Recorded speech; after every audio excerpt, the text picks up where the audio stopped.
And along with Prabhu Shri Charandas, Chaitanya Charan, we have Gaurav, and we have Ravi, and we have Ramesh. Yeah, so I would like to call Gaurav Oberoi here to give a brief introduction about Chaitanya Charan, so that we should have at least a little background. I know you guys have read in the mail, but it's good to. Thank you everybody, thank you for joining with us today. Good evening. I'm going to give a brief introduction of Chaitanya Charan, very brief. And then without taking any more time, I'll hand it over to him so that we can get started with today's agenda. So Chaitanya Charan is an acclaimed author, speaker, life coach and a monk. Building on his engineering degree from the Government College of Engineering, Pune, he has studied extensively the philosophical and sociological ramifications of modern science. Complementing his scientific education is his keen spiritual sensitivity, honed by the systematic and sympathetic study of the Bhakti tradition for over 2 decades. He has been an invited speaker at several local and international conferences on the interface of science and spirituality, including TEDx, World Peace Conference 2006, and World Peace Congress 2008 organized by UNESCO. He has given talks on a multitude of topics ranging from living in harmony, individual and social wellness, practical and spiritual perspectives on psychological issues at various universities, multinational corporations all over the world, from Australia to United States of America. His writings appear regularly in several Indian newspapers, including the reputed Speaking Tree column in the Times of India. Apart from 400 analytical articles and 5,000 QAs on spirituality, available at www.thespiritualscientist.com, and 1,900 inspirational daily meditations on Bhagavad Gita, available at www.gitadaily.com. He is the author of 19 books on a wide variety of subjects ranging from science and spirituality, socio-cultural analysis of religion, and the ancient texts of India, especially the Ramayana, Mahabharata, and Bhagavad Gita. His writings are admired by some of the world's most prominent leaders, including Kailash Puriya, former Mauritius president, and Dr. Vijay Bhatkar, developer of Param supercomputer. He is a member of the leading intellectual body, the Shastric Advisory Council for International Society for Krishna Consciousness, ISKCON. He is an associate editor of Back to Godhead, ISKCON's global magazine. His writings in English have been translated into several foreign languages, including German, Chinese, and Romanian, and several Indian languages, including Kannada, Telugu, Bengali, Hindi, and Marathi. So I'll hand it over to Chaitanya Charan. I would like to call upon, Anup to just rate him. May I have the pick? You should. Good. It looks much nicer. Thank you, sir, for taking that.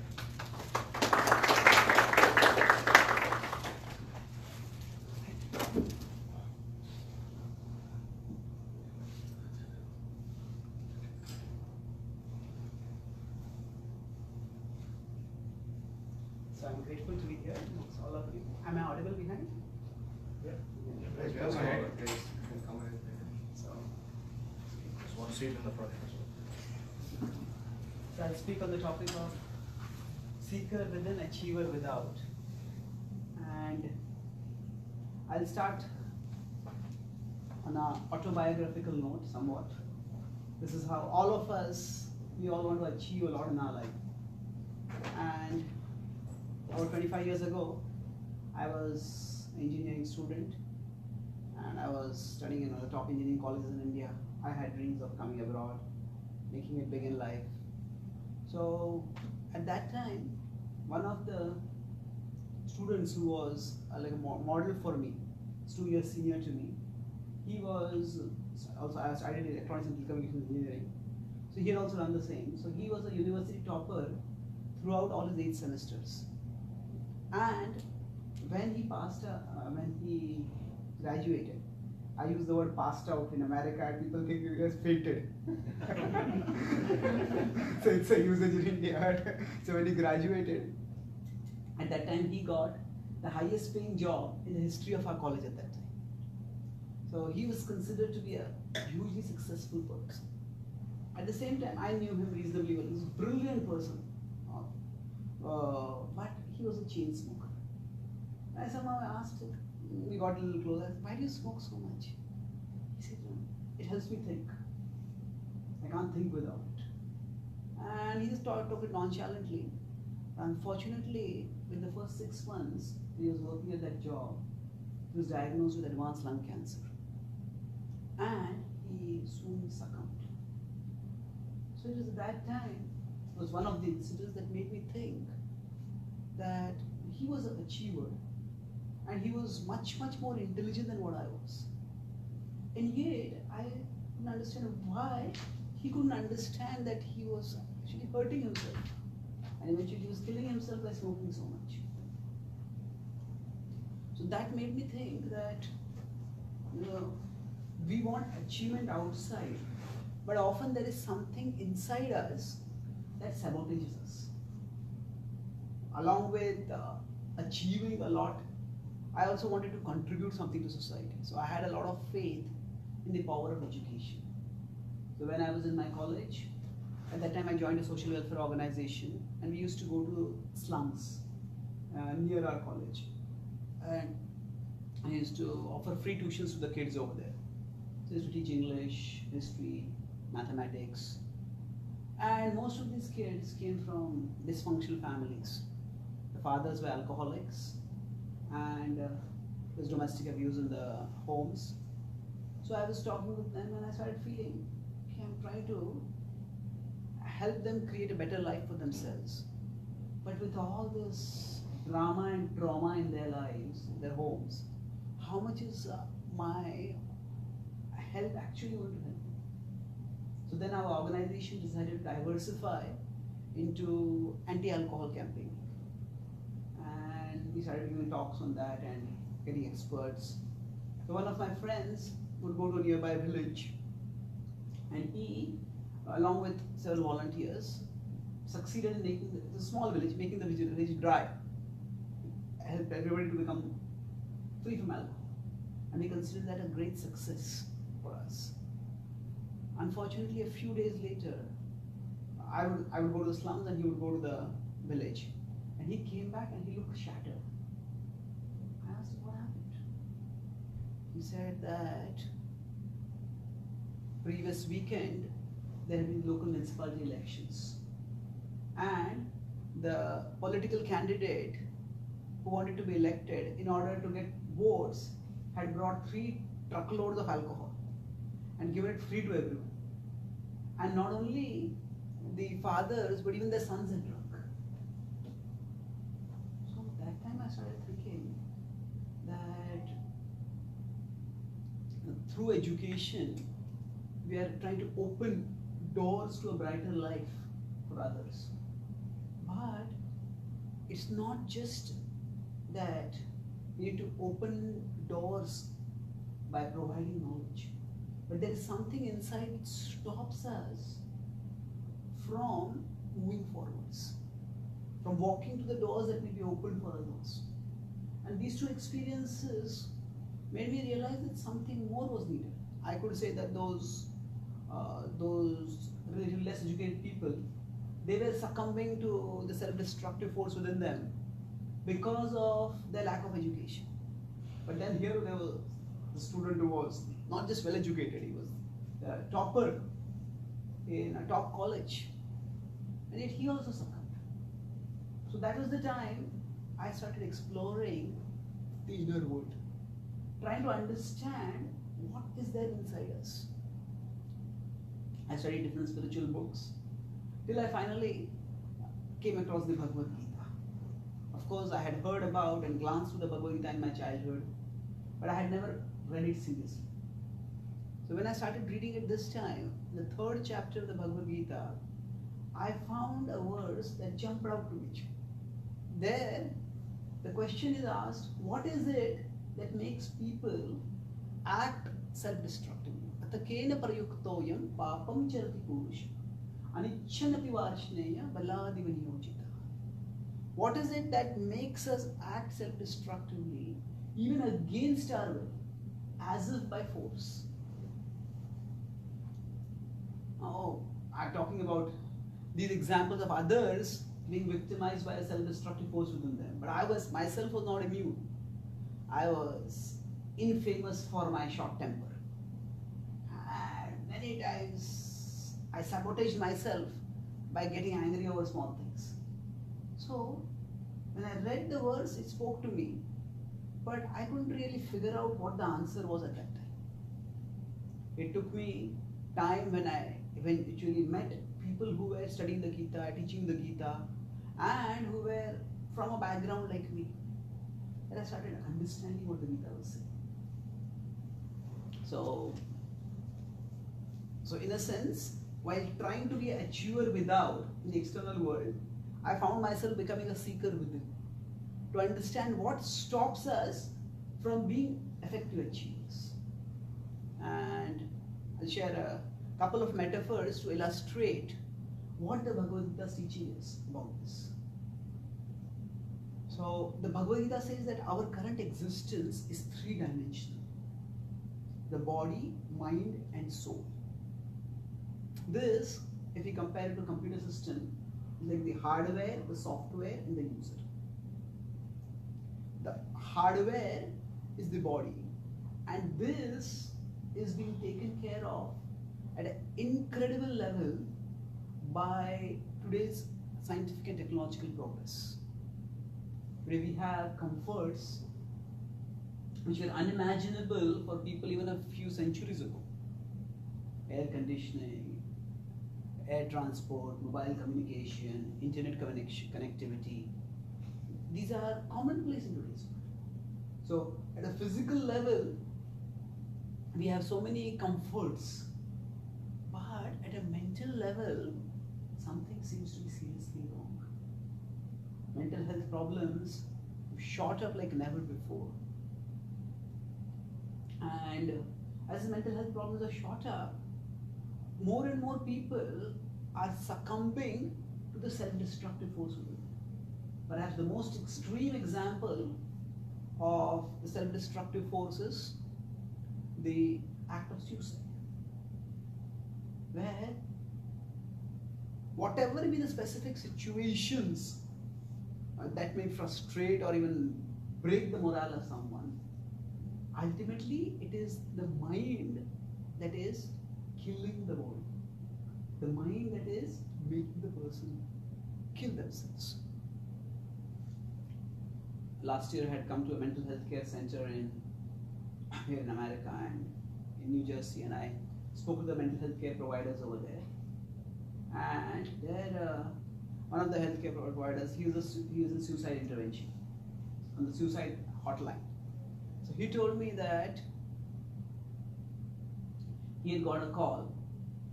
There was this girl, she had committed suicide. She had taken the pills, and then she thought, no, I don't want to. She had called. So fortunately, the ambulance was nearby and she was saved. But what prompted her to do that? Because she was in a relationship with some boy, and she had called that boy, and the boy didn't pick up. And just because of that, she ended up committing suicide.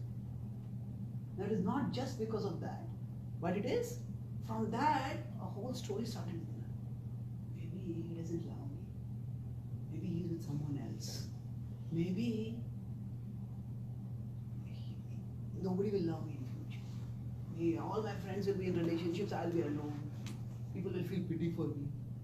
And what is the use of living a pitiable life like that? Let me end my life. So from one incident of someone just not responding to a phone call. How often does it happen that we don't respond to others' phone calls? Others don't respond to our phone calls. But from that can become a trigger for someone, and a whole story can start off within, a horror movie can start off within, and the person may end up committing suicide.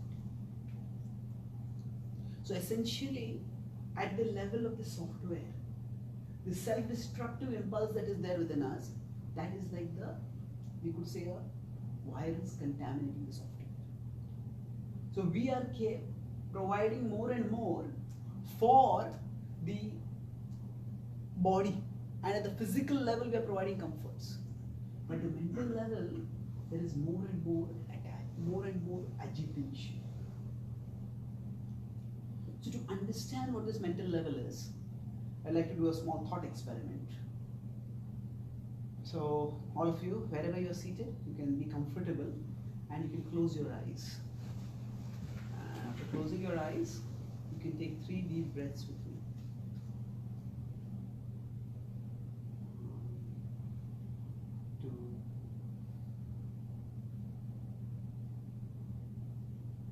3.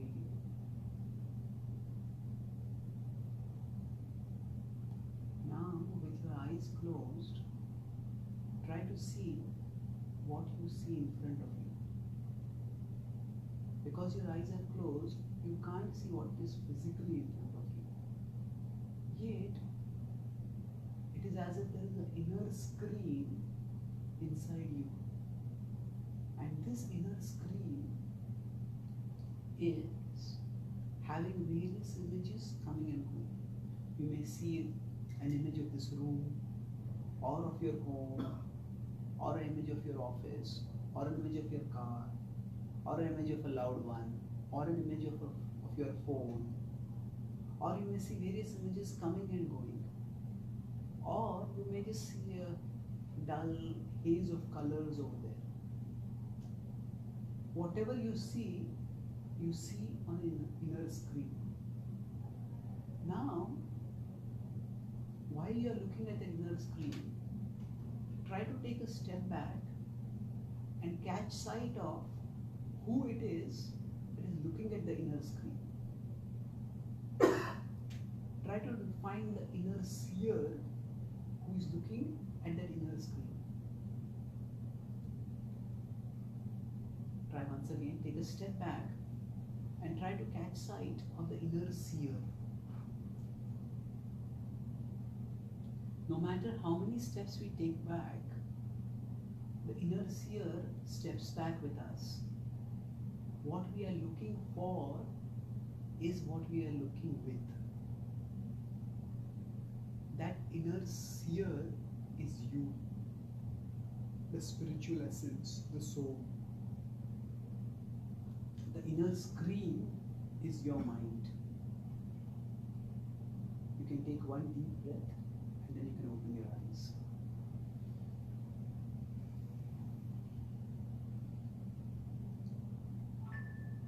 Thank you. Normal perception happens when the inner seer, the inner screen, and the outer scene are in one line. So if you are looking at me, I am looking at you. Now, normally the inner screen works like a window, and it helps us to see what is outside. However, this inner screen is very versatile. At any moment, it can suddenly change into a TV and can start showing us images from various places. During my tours in America, I was at a friend's home and he had this big window, and I press a remote and the window turns into a TV screen. At one moment we're looking out of the window and seeing the greenery, and the next moment was a huge gorilla looking out. It's hot, it's scary. And then we realized it appeared as if that gorilla is just outside the window about to come in. But that gorilla was not outside the window. The gorilla was actually, with the remote you press the button, and then instead of it acting as a window, it starts acting as a TV screen. And when it acts as a TV screen, it can show us anything and everything. So our mind is also a versatile inner screen.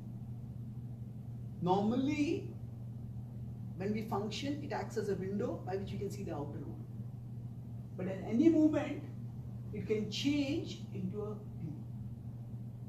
And it can start showing us a horror movie.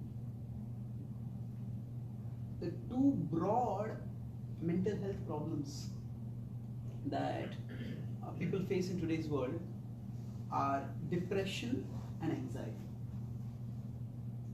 Now, in terms of this metaphor of the inner screen, we can say that when the inner screen starts becoming a TV and starts showing us pictures from the future. This may go wrong, that may go wrong, that may go wrong, that may go wrong. Then we get overwhelmed by anxiety. We may even get an anxiety attack. So the inner screen goes with the future and starts showing all worst case scenarios of what may happen in the future. It is said that worry is like the interest that we pay on loans we haven't yet taken. So we have not, the problem has not yet come. But still we are worrying about it. Now of course, it is important for us to plan for the future. But in planning for the future, it is we are in control. Like the remote is in our hands, and then we decide, okay, if this happens, what can we do? If this happens, we do A, B, C. If this happens, oh, I have to plan for it. Okay, we do this, this, this. So when we take the inner screen to the future and look at the future, that time we think object calmly and we feel more prepared for the future. But when the inner screen goes off itself without our conscious awareness into the future, then as we keep seeing one negative scenario, another negative scenario, another negative scenario, we just start feeling more and more disheartened, more and more demoralized, more and more panicky. Conversely, when this inner screen goes to the past and starts showing us all the things that have gone wrong in our life. Oh, this person let you down. Oh, this project failed. Now here you made this mistake. Here that went wrong. And as it keeps going up to the past again and again and again, that causes depression. Depression happens when we keep looking back at all the things that have gone wrong in our life and we think, oh, this is going to happen again in the future. The future is going to be more of the same. So basically, the Bhagavad Gita explains that this inner screen, we need to become expert managers of the inner screen. Uddharet atmanatmanam natmanam avasadayet. Atmaiva yatmano bandhur atmaiva ripuratmanaha. In the 6th chapter, 5th verse, the Gita says that we should elevate ourselves with we should elevate the self with the self and not degrade the self with the self. For the self is the friend of the self, and the self is also the enemy of the self. Now here, the word self is used in a dual sense. What appears on the inner screen, we often identify with it. And when we identify with it, we get carried away with it. That's why sometimes we may wake up after a good night's sleep and we may feel fresh and energetic.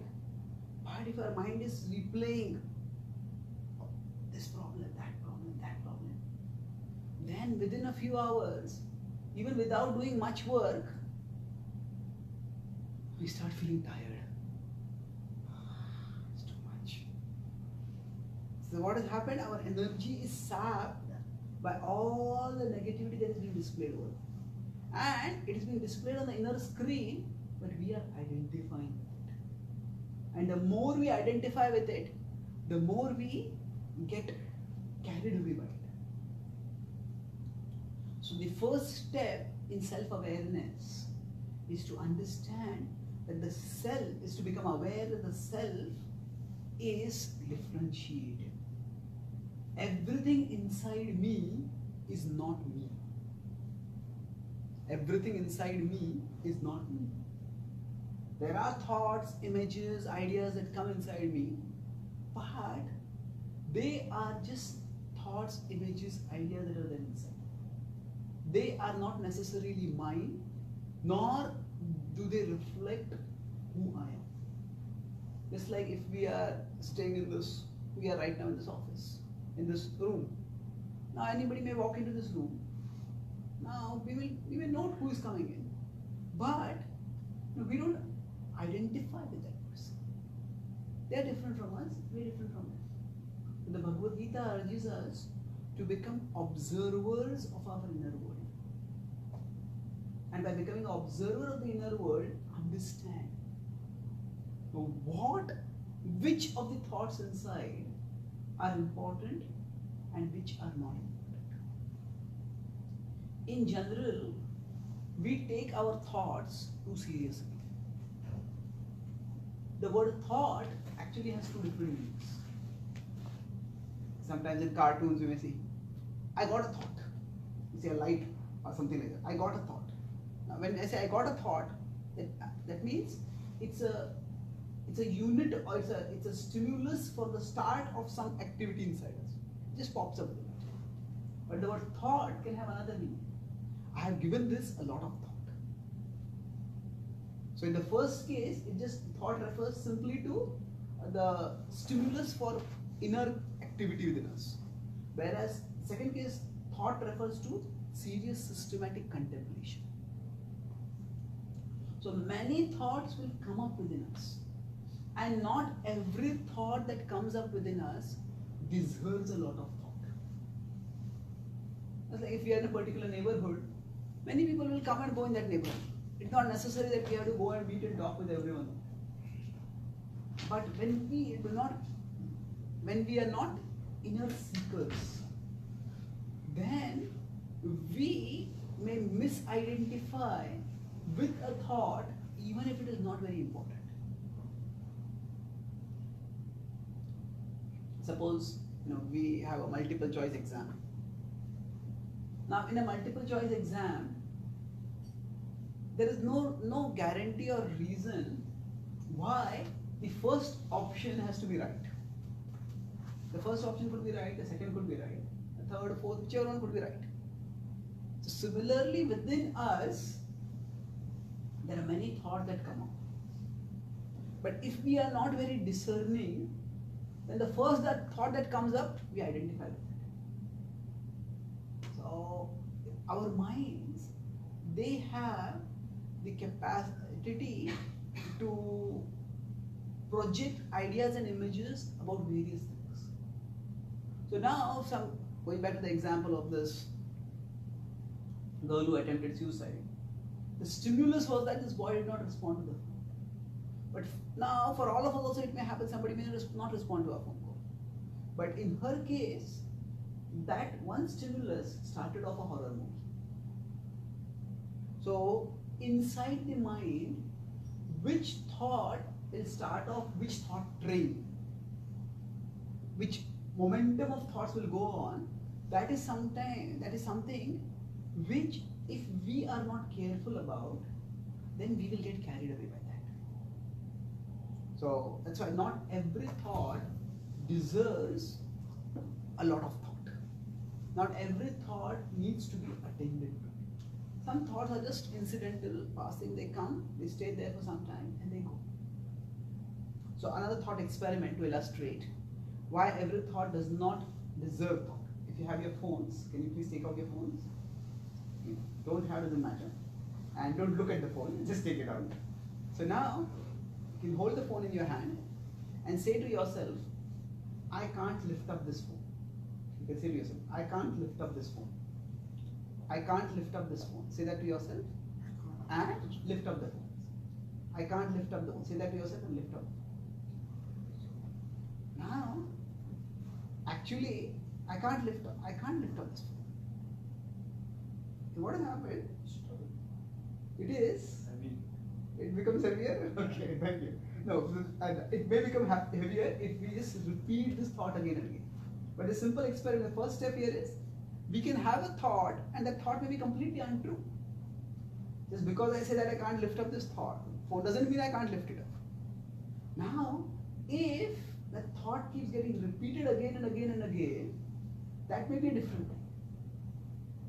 So, thank you. Now here, I'll use another metaphor to illustrate. Going back to the software example. So if you are working on a computer, doing some work, and suddenly you get a notification.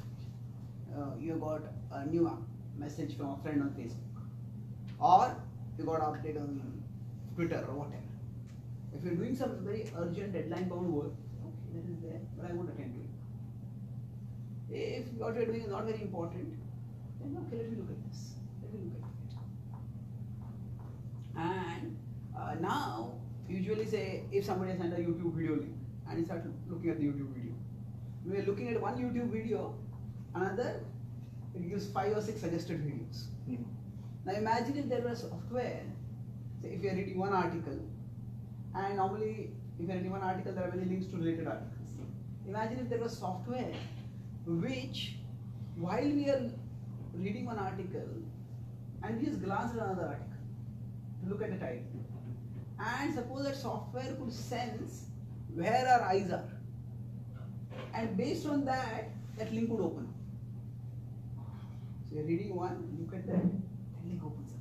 You're reading that, we look again, that link opens up. Just one after another, we just get carried away by it. There's one boy in Thailand, that he was surfing on YouTube and he surfed continuously for 71 hours. He forgot to eat, forgot to drink, and finally he fainted. And he crashed on his computer. His neighbor was there, he came and took him to the hospital. That's how he survived. So what happened over here? One video, just got carried away. So similarly, inside our mind, there are various images that are coming. There's one thought that is there, but along with that, there are many links to it. For example, right now you are hearing this talk, but at the same time, say if you hear the sound of the door opening, now we will process it. Okay. If you are expecting someone to come, then you may turn around and say, oh, who's coming? But if you're not expecting anyone to come, then okay, the door is open, somebody must have come. So normal functioning is, we can be aware of many things. There's something in the foreground and something in the background. Many things in the background. And if we are aware and conscious, then the important things stay in the foreground and the unimportant things, they stay in the background. We don't focus on them. However, things don't always work this way. When we are not very discerning, then inside us, while we are focusing on one thing, some other link comes up, we pay a little attention to it, and the mind is such a thing that one thought comes in, we give it a little thought, it opens up. It zooms out and occupies our consciousness. So we were doing our work, we're working at our desk, and suddenly the boss passes by. And then the boss gives us this, we see a strange look in the boss's eyes. What's going on? Am I going to be fired? So I was looking at me like that. No, but if I'm fired, what will happen? How will I pay my mortgage? Where will I stay? If I don't have my house, I have to find another house. What if I can't find another house? If I can't find another house, then I'll be on the streets. Oh, but if the streets is so cold. Right now we may be feeling cold because it's a lot of AC. But we are thinking that, oh, it'll be so cold outside if I have no home and no job. So what has happened? One link can open up and can just carry off in a terrible direction. So now some mental health problems can be because of chemical imbalance or structural damage to the brain. But most mental health problems, they happen because we are unable to process what is going on inside us. And inability to process is not a character flaw.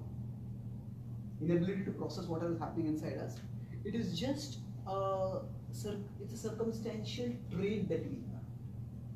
So some people can lift a lot of weight, some people can't lift so much weight. So everybody can build their muscles and they can become strong.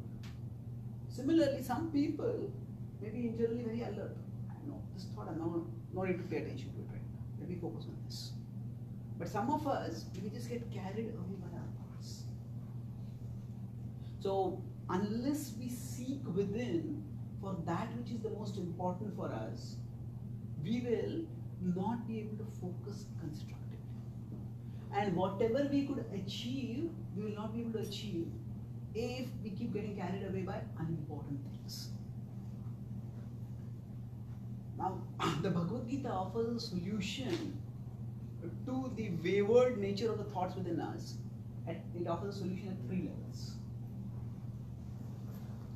First is intellectual, second is social, and third is spiritual. At the intellectual level, tells us that we have to nourish our intelligence so that we become more aware of what is happening in our inner world. In our inner world, it is many thoughts will keep coming and going.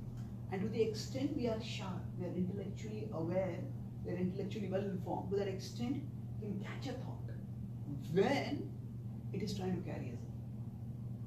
So for example, when I start feeling angry, I'm angry, I'm feeling angry, I'm feeling angry. When this thought comes, we just preface it. The mind is saying, I'm feeling angry. Why the mind is saying? Because that is something which is coming on our inner screen. So now, just because it has come on the inner screen does not mean it is true or it has to be acted on. Nor does it mean it has to be rejected. It has to be evaluated. Sometimes when we are meeting someone, say A and B have a conflict, and then we went to B to try to help mediate, but B is completely disagreeable, and B gave a very nasty response. It will go and tell the story. Now we, when they go to A, the first thing will say, these are not my words. I'm not saying this, I'm simply reporting their words. So similarly, when the mind is saying, I'm feeling angry, just this prefacing whatever thoughts or emotions come within us, with the mind is saying. Like the inner screen is prompting us. That itself creates a distance by which we can evaluate. So, just like sometimes we are working on a computer and some pop-up comes up. A new software update is available. Do you want to update it? You decide, oh, it's asking that to update it, I'll have to reboot it. Well, not now, you may say later. So the notification has come. If we don't identify it, we can evaluate it. So basically, don't identify with the thought, identify the thought. The mind is saying. Sometimes we become resentful. This person did like this. Angry. Sometimes resentment of reality hurts more than reality. Some person does something bad to us, something goes wrong in our life, and a thing has happened. Say we are planning to go for an outing, for a hike, for a picnic, and just the previous night we get flu. And the flu is not a very uncomfortable condition. You just have to be in bed. But while we are in bed, burning with resentment. All my friends are enjoying over there. I'm lying on this bed. Why did this happen? Why did this happen? Why did this happen? Why did this happen? And in that way, it's get overwhelmed. So here, the reality is okay. It's a little annoying. But the resentment of reality makes it unbearably frustrating. So we just identify. Okay. The mind is saying, why did this happen? Why did this happen? The mind is saying, life stinks. This is so bad. So we see that this is something which is coming up on my inner screen. This is one option that is there. Now, I can choose whether to have this replay again and again and again, or I can choose to focus on something else. Now, at an intellectual level, all this can be very appealing. But to apply this, we need regular sharpening of the intelligence. When we regularly keep studying spiritual wisdom, which helps us to understand our inner territory, then we can manage better the thought that comes within us. That's at the intellectual level. The second is at the social level. Social level means we are all very influenced by the people around us.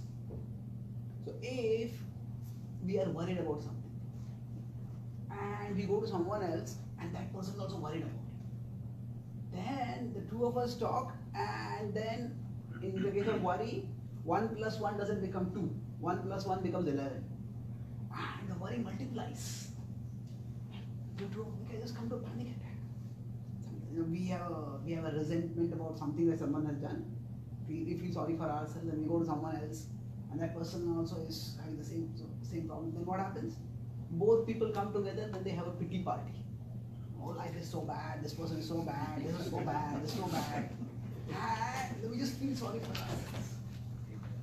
It may be true that there are some genuine grievances, but they are not being addressed over there. They're simply making things worse. So, whatever pops up on our inner screen, how much we dwell on it is determined not just by our intelligence, it is also determined by our association. So, if we have people who are positive, not just people who are positive, but people who are spiritually minded and positive, then they can help us to become more aware of what is going on in our life and how we can set things right. So association is something which is a very powerful resource that we can have. Because sometimes when the inner thought comes up, it's almost it will carry us away. But if I know my weakness is that I tend to get angry. I tend to get angry at people and I'm about to explode at someone. But if I have a friend who can act like a sounding board, who can understand me and who can also understand my mind. Actually, when we talk about a social circle over here, we can have many formal friends, informal friends, so maybe we can say just social friends. But if you have someone who is spiritually astute, who can act as a friend, as a mentor, then they help, they understand us, they understand our mind, and they help us to understand our mind.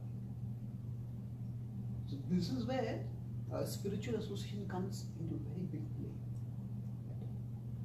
When we are going through certain emotional situations, that time somebody sees it from the outer perspective and helps us. This is what the mind is doing.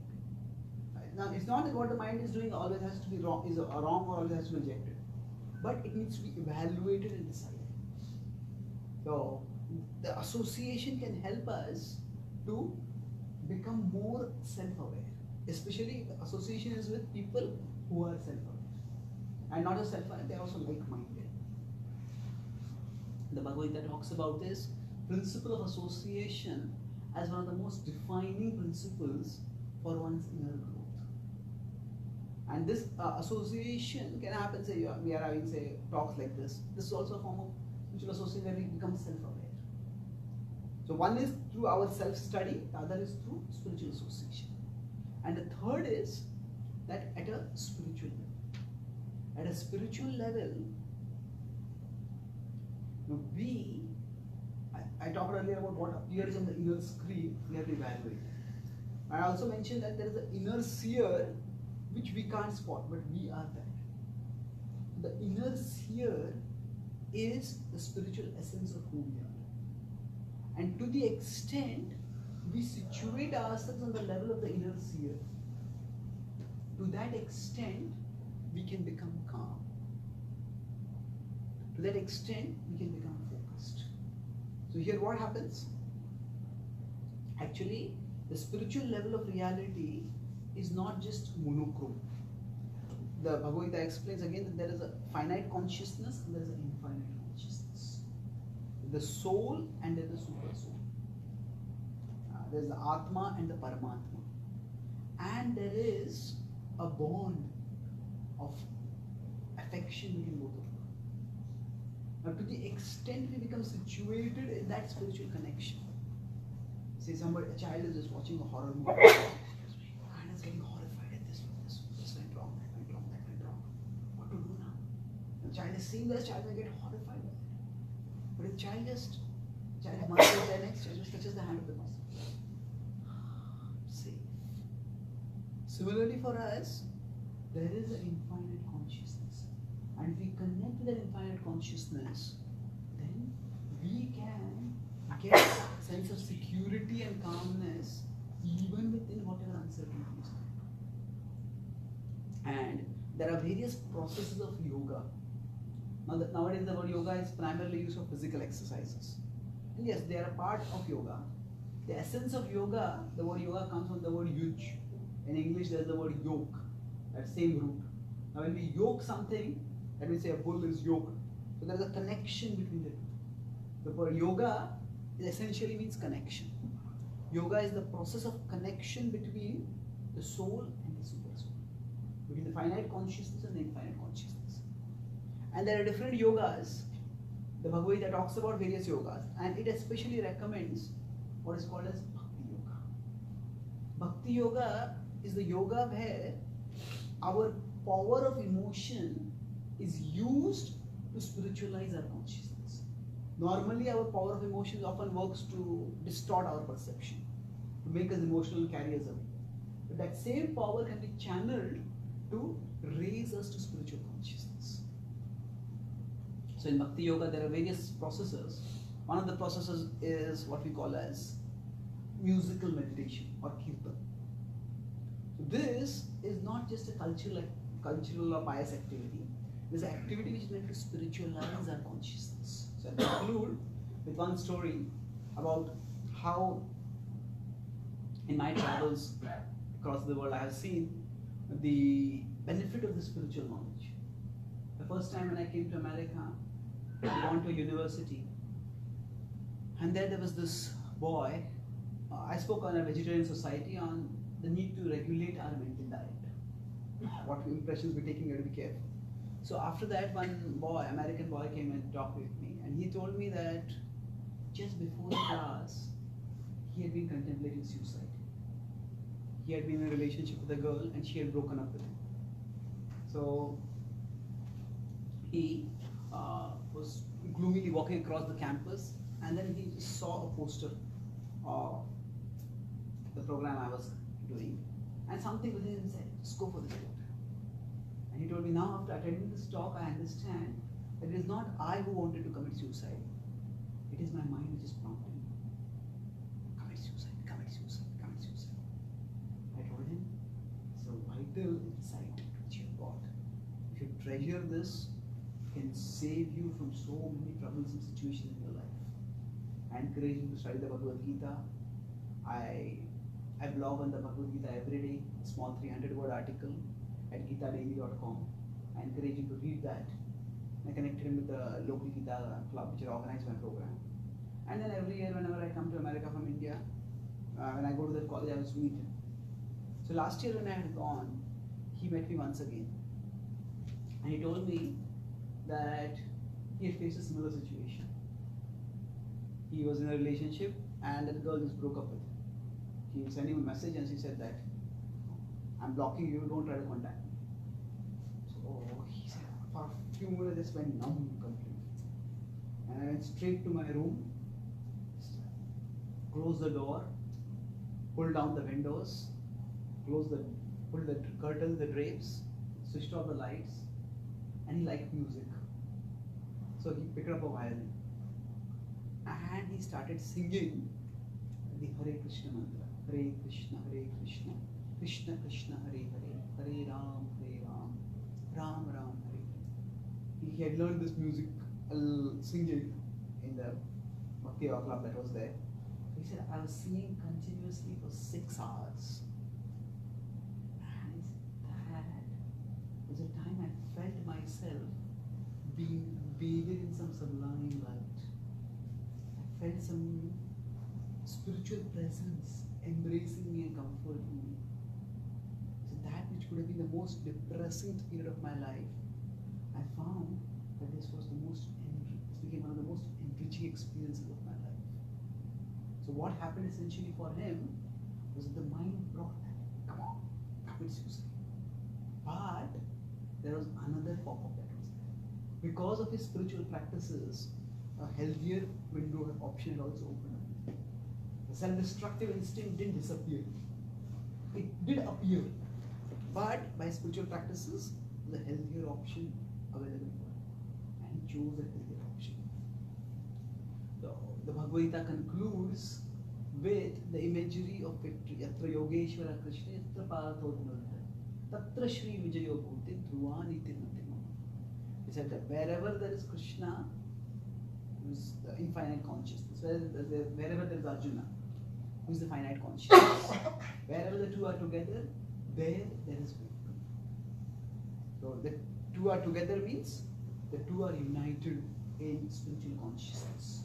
You are harmonized with spiritual intention. So for us, to become a seeker within means that we understand who we are and what is truly important for us. When we do that, then the power of our intention and the capability of our talents all will be channeled constructively so that we can become achievers without, so that we can attain victory as the Bhagavad Gita describes. And the ultimate victory is not just specifically this achievement or that achievement or that achievement. These achievements, we achieve, they are good. If we don't achieve, still life goes on. The ultimate achievement is actually to live a spiritually meaningful life. A life of positive contribution, a life where we do justice to the gifts and the talents that we have. A life where we make the contribution that we are meant to make. And a life where we fulfill the destiny that is there for all of us to fulfill. So I'll summarize. I spoke today of being a seeker within and an achiever without. Started by talking about my own life. While I was trying to be an achiever, I saw this electronics #1 student who was destroyed by something within him which made him a chain smoker. I saw these poor kids and their fathers who couldn't benefit from the education being provided by them because of the self-destructive impulse to take alcohol. So the Bhagavad Gita says that our existence is three-dimensional: body, mind, and soul. The body like the hardware, the mind like the software, the soul like the user. So for us, in today's technologically advanced world, there's a lot of improvement at the hardware level. Physically, we have a lot of comforts. But at the mental level, there is corruption of the software. So what is this corruption? This corruption of the inner software causes the mind to go off in unwanted directions. We did a thought experiment how the mind is the inner screen and we are the inner spheres. When the inner screen is normally meant to act as a window, then we can be in the present and function effectively. But the inner screen will suddenly turn off into a TV. If it goes off in the future and starts showing all terrible possibilities that may happen in the future, we get anxiety. If it goes off in the past and starts showing all the wrong things that have happened in the past, that causes us depression. So thought can be an option or a notification that comes up on the inner screen, and thought can also refer to something which we evaluate. So every thought does not deserve our deep thought. So any thought, if it's paid attention to, it can start off an image and start off a movie and carry us away. So to ensure that we manage our thoughts better, so that the thought energy does not mislead us, we need to work at 3 levels. And we need to sharpen our intelligence by which we can understand what is happening in our inner world. So instead of identifying with the thoughts coming within us, we identify the thoughts. If I am feeling angry, instead of that, the mind is saying I am feeling angry. And then we can evaluate. And then, along with the intellectual, social level. If we have spiritual mentors or spiritual friends who can understand us, understand our mind, and help us to understand our mind, then we won't get carried away by impulsive thoughts. And lastly, the spiritual level, when we connect with the infinite consciousness, when we situate ourselves on the spiritual level, through yoga, through bhakti yoga, through musical meditation, through various means, then that gives us an inner serenity and inner clarity by which we can distance ourselves from the outer image, the images on the inner screen, and protect ourselves. So when we learn to discern the thoughts within us so that we seek what is most important for us, and thus when we become a seeker within, then our energies and talents can constructively channel so that we can become achievers without. Thank you very much.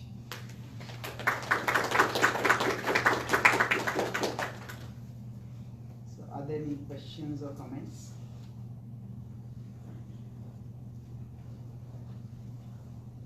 Maybe some of you can share, since you came and spent some of your time over here, maybe some of you can share some of the points which you felt you would carry home with you something tangible. Carry. Just one question, right? So, first of all, thank you for the great session. So, I heard one path, right, that you shared, for example, that Bhakti Marg or the Yoga Marg to connect with the higher consciousness, right? So, what at least I have been hearing, and it's all hearsay knowledge without ever having read Gita, that there are two paths to the consciousness. One is the Bhakti Marg and then the Karma Marg. And knowingly or unknowingly, I have been always going on that Karma Marg. Like I never go to a temple. It's nothing to be proud of, but I always feel what's the need, right? I mean, I'm doing my job every day. And when you say like God is everywhere, so why do I have to go and pray to a temple? Like for me, temple, mosque, everything is all one and the same. I have a statue at my home and it's the same thing. So I felt a bit of that, inner conflict when you talked about, or when you gave more importance to that Bhakti Marga. So there are different paths. There is the path of Bhakti Marga. There is also the Karma Marga. So why stress the Bhakti Marga? God is present everywhere. Why do we need to go to temple? God is present everywhere.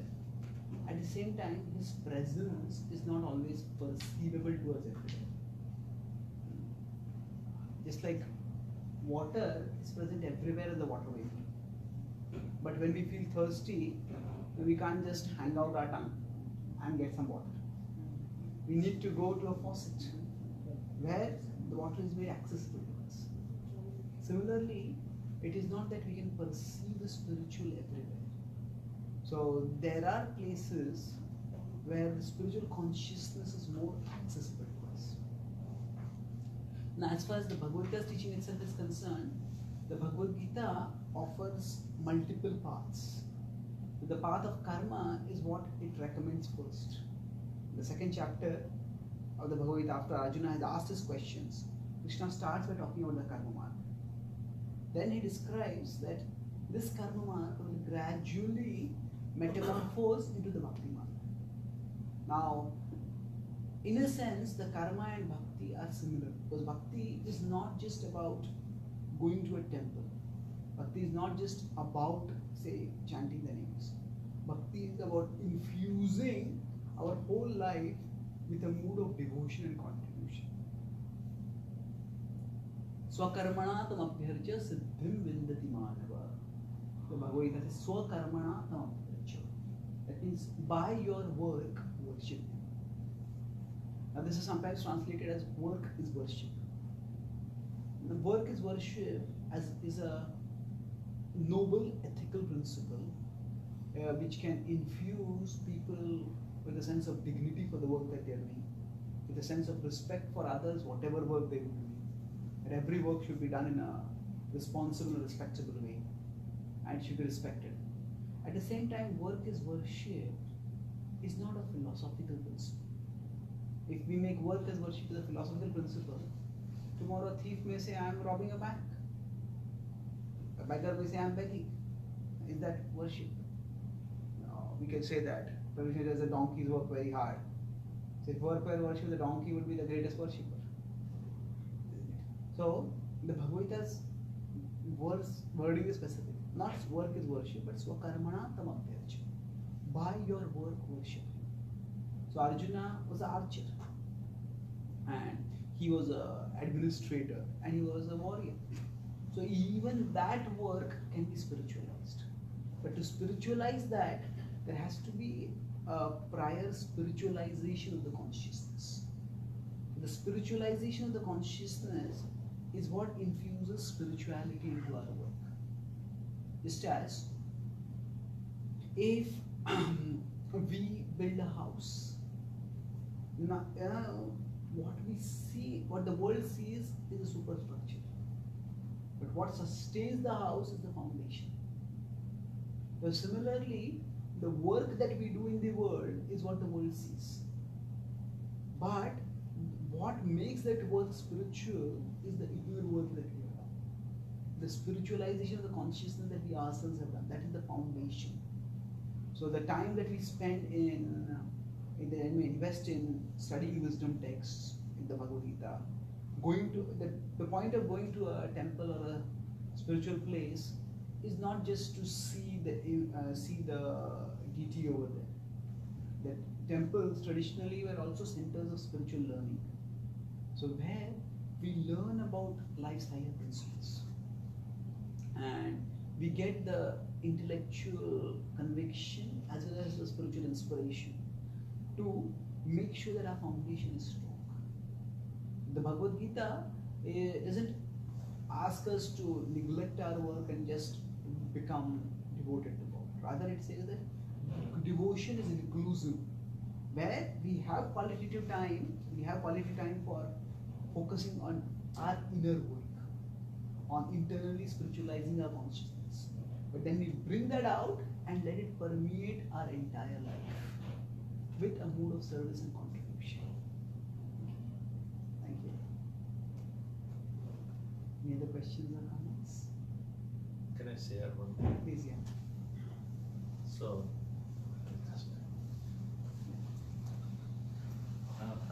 I don't know how many of us have read Gita. Can be honest with us, ourselves.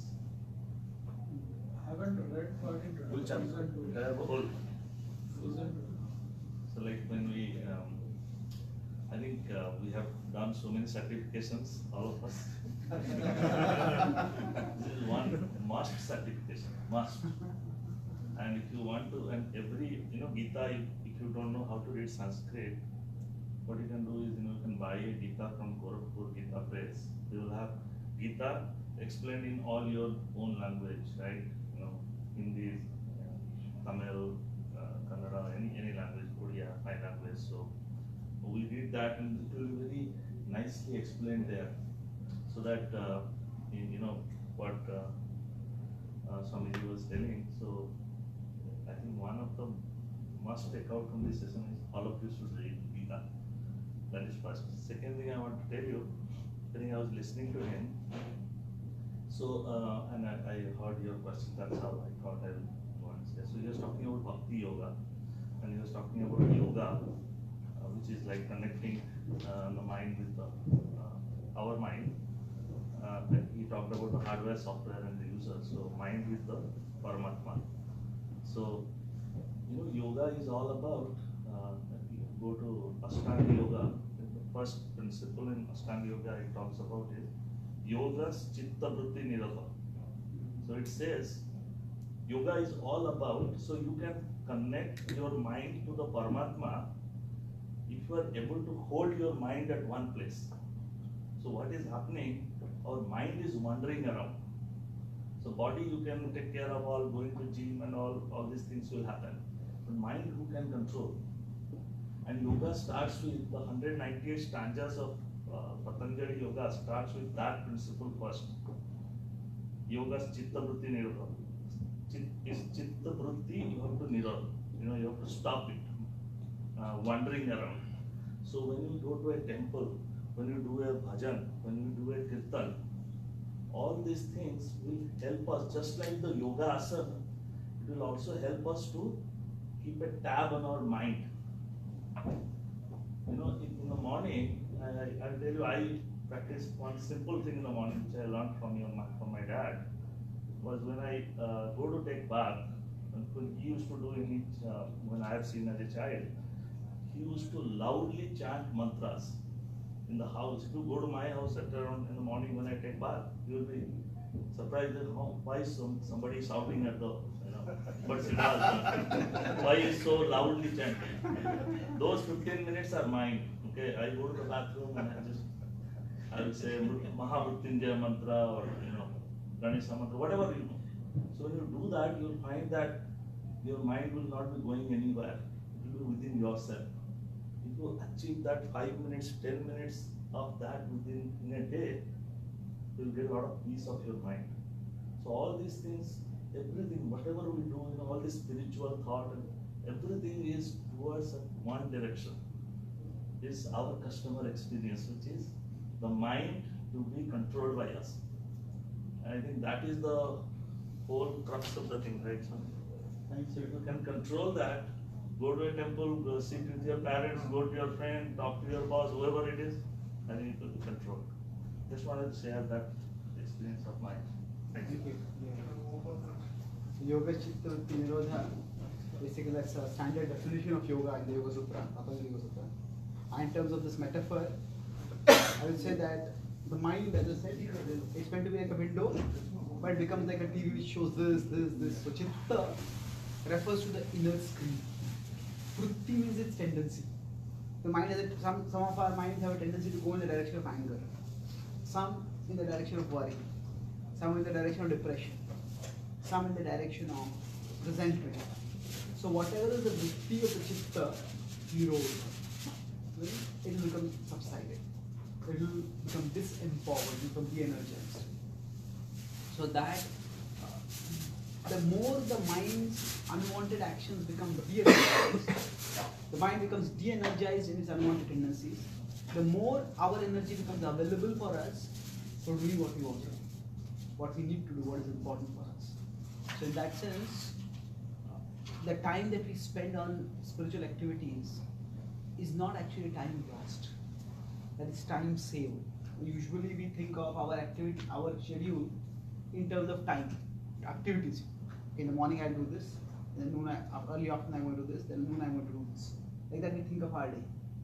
But our time is taken not just by the things that we do. It is taken also by the thoughts that we have. Now suppose we go for a meeting and we greet someone and that person snubs us. The thing may happen within 10 seconds. But for the next half hour, my mind may be filled with a revenge fantasy.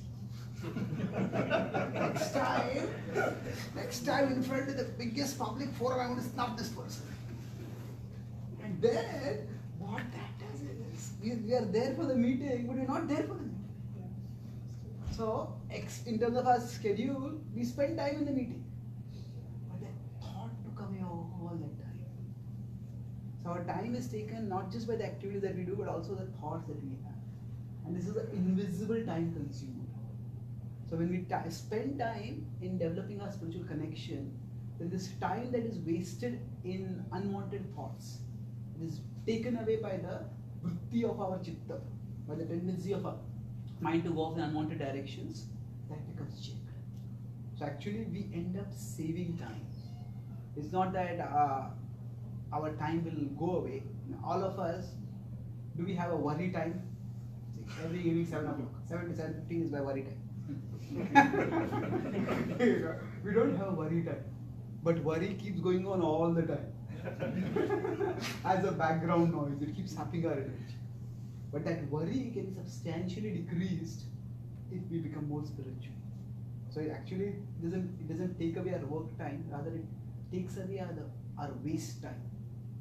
And thus it helps us to be more available for doing what we need to do. Chitta Vritti Nirodha, the tendencies of the mind get curbed, get changed, then our thoughts become our friends that enable us to focus on what is important, rather than become our enemies that distract us from where we want to focus. Thank you.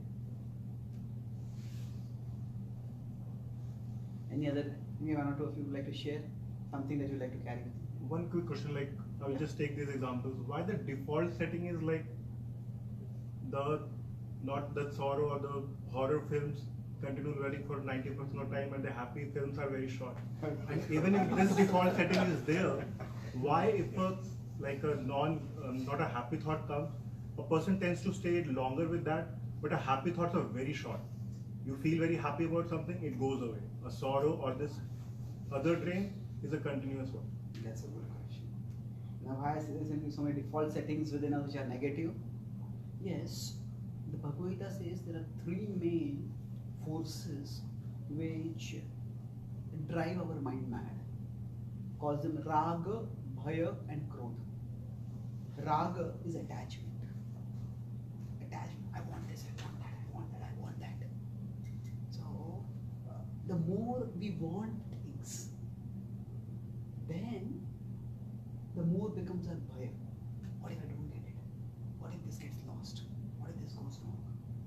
And eventually when things do go wrong, there is growth. Why did this happen? Why did that happen? And the growth of the anger, when it's directed outwards, becomes expressed as anger, as shouting, yelling, or physical violence. But more often that anger gets directed inwards. Anger directed inwards causes self-loathing. It causes depression, and ultimately it can cause suicide also. So basically, if we look at the world we live in today, the raga, the attachment has been increased enormously. Why? Because we live in an interconnected world where the culture around us constantly shows us the many things we don't have.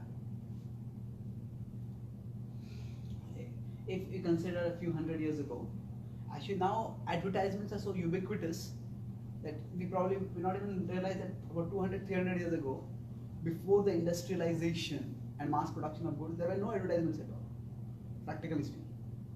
So people, if they worked hard, they achieved a certain level of success, you could say they would become a big fish in a small pond. You can get a respectable position in your town, in your village, in your city. And then you say, okay, I've achieved this and I'm happy. But in today's interconnected world, the whole world is like our pond. And no matter how much big we become, still there are so many things which we don't have. And the whole advertising industry actually keeps showing us the things which we don't have. I get a brand new phone, and as I'm proud of my phone, a new model comes up with better features. So I was at this healthcare center, mental health care center. So one of the counselors was telling that what is the easiest way, what is the fastest way for a young girl to become depressed?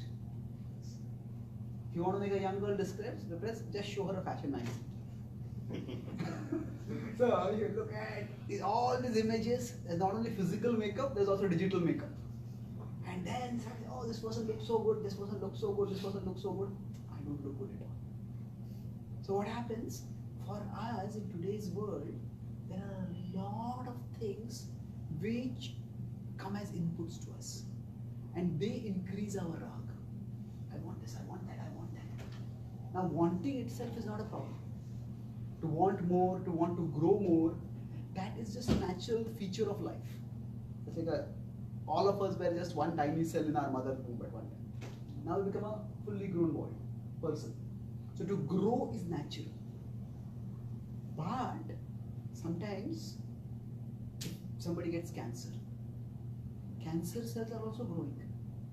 They are also cells like other cells in our body. They are also growing basically. But their growth is disproportionate and destructive. So similarly for us, in today's world, we all have a natural ambition to grow. But many of our desires are simply fed into us by the culture around us.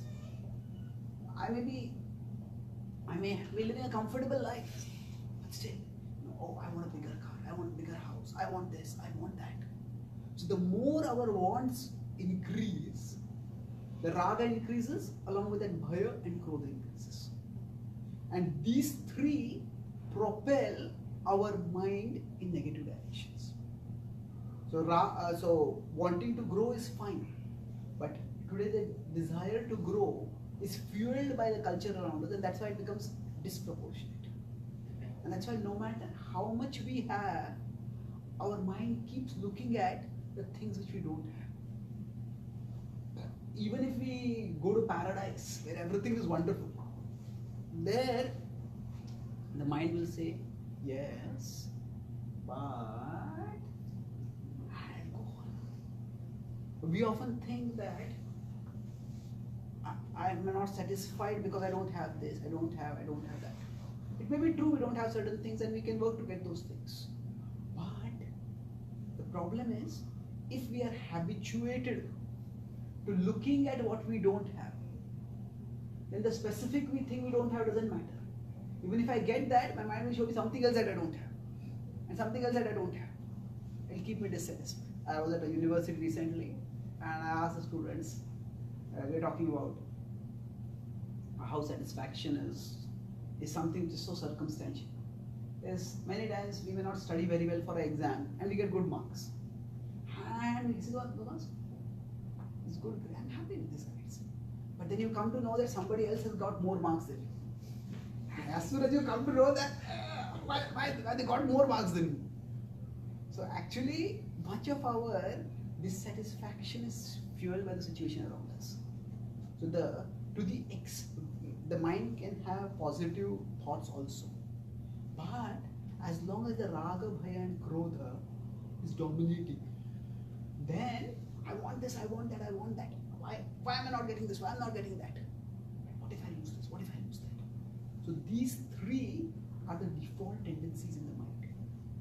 And unfortunately, while the technology has provided more and more comfort in the physical level, that same technology has also provided a lot of inputs which increase the raga, bhaya and krodha within us. So, get buy this, get this, get this. And that way, we end up feeling dissatisfied. So if we can make it a habit to not dwell too much on the things that we don't have, then we'll find that the negative tendencies in the mind will go down. The Bhagavad Gita says that satisfaction is an austerity of the mind. It's an interesting concept.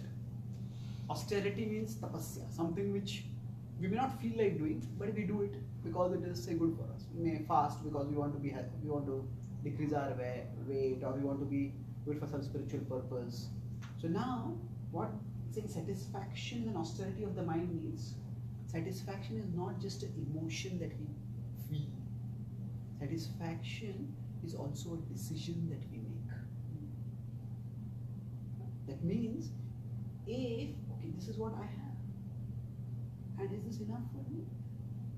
We may say, I always want more. Yes, but is this enough for me? Yes, it is enough. The great mistake in today's civilization is that we mistake what we live with and what we live for. The necessities of life are not the purpose of life. Money is important in life. Things are important in life. But they are what we live with. Our life, but what do we live for? If I have a car, the fuel is absolutely needed for the car.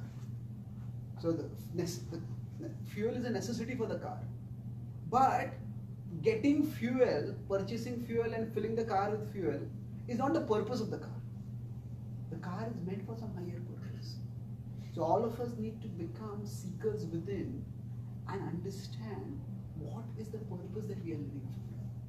What is it that we are meant to contribute in our lives? Ultimately, what is it that we want to stand for in our life? So we are all spiritual beings and we are on a multi-life journey of spiritual evolution.